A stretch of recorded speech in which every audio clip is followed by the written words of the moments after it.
एक बार की बात है। एक गांव में एक गरीब लड़का रहता था जिसका नाम रामू था। रामू के घर में उसके बूढ़े माता पिता थे। रामू का सपना था कि वह अपने परिवार को खुशहाली और सुख समृद्धि में जीने की सुविधा दे सके। वह बहुत मेहनती था और हमेशा पूरी मेहनत से काम करता रहता था। रामू गांव के मुखिया के यहाँ पर एक चपरासी की नौकरी करता था। मुखिया के घर की पूरी देखभाल और साफ सफाई रामू ही किया करता था। पर मुखिया बहुत ही चालाक था। वह रामू की अच्छाई और भोलेपन का हमेशा फायदा उठाता था। मुखिया रामू को उसकी मेहनत के पूरे पैसे भी नहीं देता था, जिस वजह से अक्सर रामू के परिवार को कभी-कभी तो भूखा ही सोना पड़ता था। एक दिन रामू की माँ ने रामू से पूछा, बेटा, मुखिया ने पैसे दिए कि नहीं? घर में बिल्कुल भी राशन नहीं बचा है। रामू ने कहा, नहीं माँ, मैंने मुखिया जी से पैसे मांगे थे, पर उन्होंने कहा कि मैं कल दूंगा। अभी मेरे पास पैसे नहीं है, इसलिए मैं कुछ जंगल से फल ले आता हूँ। आज इसी को खाकर आप सब अपना पेट भर ले। माँ, मुझे माफ करना, मैं आप लोगों के लिए चाहकर भी ज़्यादा कुछ नहीं कर पाता। नहीं बेटा, तू ऐसा क्यों सोचता है? तू तो दुनिया का सबसे अच्छा बेटा है। तेरे जैसा बेटा अगर किसी भी माँ बाप के पास हो तो उनका जीवन तो वैसे ही धन्य है।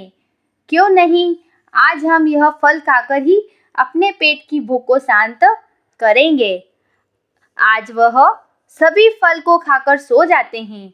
अगली सुबह फिर रामू मुखिया के घर जाता है और वहाँ की साफ सफाई और बाकी के कामकाज में लग जाता है।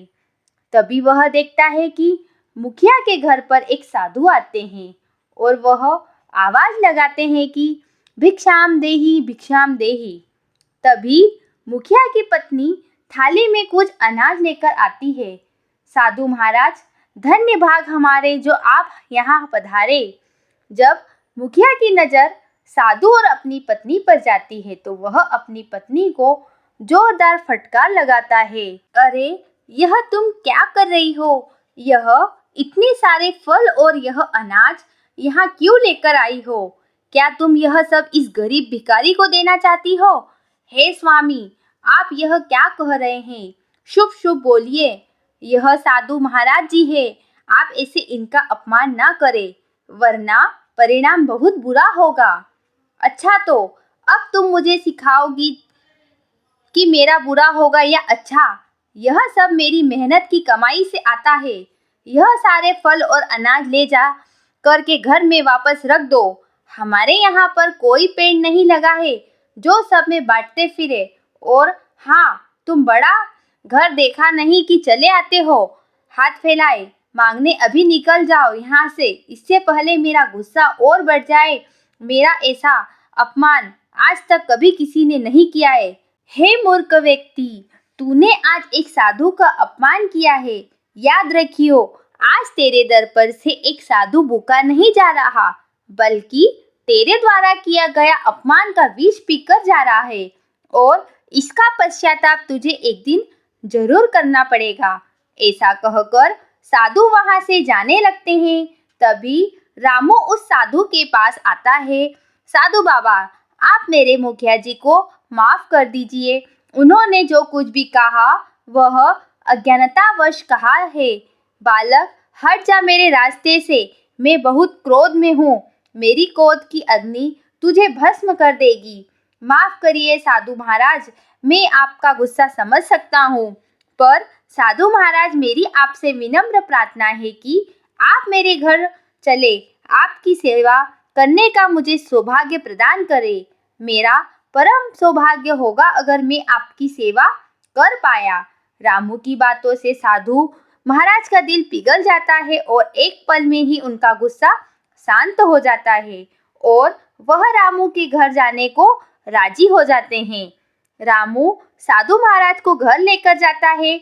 वहाँ साधु महाराज देखते हैं कि रामू एक बहुत ही गरीब कुटिया में रहता था। वहाँ पर उसके बूढ़े माता पिता थे। रामू साधु महाराज को भोजन कराता है। साधु जी ने बड़े ही आनंद से राजू के दिए हुए खाने को खा लिया। बेटा, मेरी बात हमेशा याद रखना, इस धरती पर ईश्वर से बड़ा कोई नहीं है। इस धरती की रचना ईश्वर ने की है और हम जैसे प्राणियों को भी ईश्वर ने बनाया है। यह सब उस व्यक्ति के कर्मों पर निर्धारित होता है। वह व्यक्ति जितना अच्छा कर्म करता है उसको उतना अच्छा जीवन मिलता है। तुम्हें इस जीवन में यह गरीबी इसलिए देखनी पड़ी क्योंकि पिछले जन्म में तुमने कुछ बुरे कर्म किए थे, जिस वजह से तुम्हें इस जन्म में गरीबी में जीना पड़ रहा है। यह तुम्हारे पिछले जन्म के कर्मों का फल है जो तुम अब भुगत रहे हो। लेकिन इस जन्म में तुमने अपने पिछले जन्म की हुई गलती को सुधारने की कोशिश की है, अनजाने में ही सही, लेकिन तुम्हारा स्वभाव पिछले जन्म से बिल्कुल अलग है। इस जन्म में तुम पिछले जन्म से बिल्कुल ही विपरीत हो। इस जन्म में तुम एक ईमानदार, सच्चे और निस्वार्थ व्यक्ति हो। अच्छा बेटा, अब मैं चलता हूँ। मैं तुम्हारी सेवा सत्कार से बहुत प्रसन्न हुआ और मैं इससे प्रभावित होकर तुम्हें कुछ गुलाब के बीज दे रहा हूँ। इसे तुम अपने घर के आंगन में लगा देना और दिन रात इसकी सेवा करना।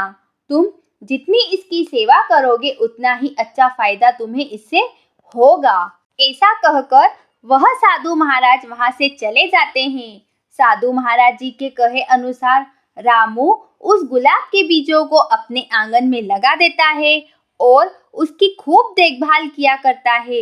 ऐसे ही कुछ महीने बीत जाने के बाद उसके आंगन में सुंदर सुंदर गुलाब के फूल खिल जाते हैं और उसका पूरा आंगन फूलों की सुगंध से महक रहा था। धीरे धीरे यह बात पूरे गांव में फैलने लगी कि रामू के बगीचे के फूल बहुत ही सुगंधित होते हैं। अब धीरे धीरे लोगों ने रामू से फूल लेना शुरू कर दिया। लोग मंदिरों के लिए रामू से गुलाब के फूल खरीद कर ले जाते थे, जिससे रामू को भी कमाई का एक जरिया मिल गया था। गांव में यह बात धीरे धीरे महल तक पहुंच गई।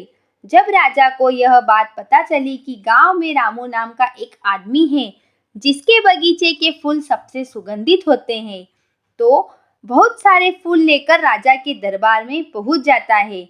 जैसे ही रामू राजा के दरबार में फूलों के साथ पहुंचा, पूरे राज दरबार में फूलों की खुशबू बिखरने लगी, जिससे राजा बहुत खुश हुआ और उसने राजू को बहुत सारे उपहार दिए। इस तरह राजू ने अपने अच्छे कर्मों से अपनी गरीबी को दूर किया और एक खुशहाल जीवन की ओर कदम बढ़ाया।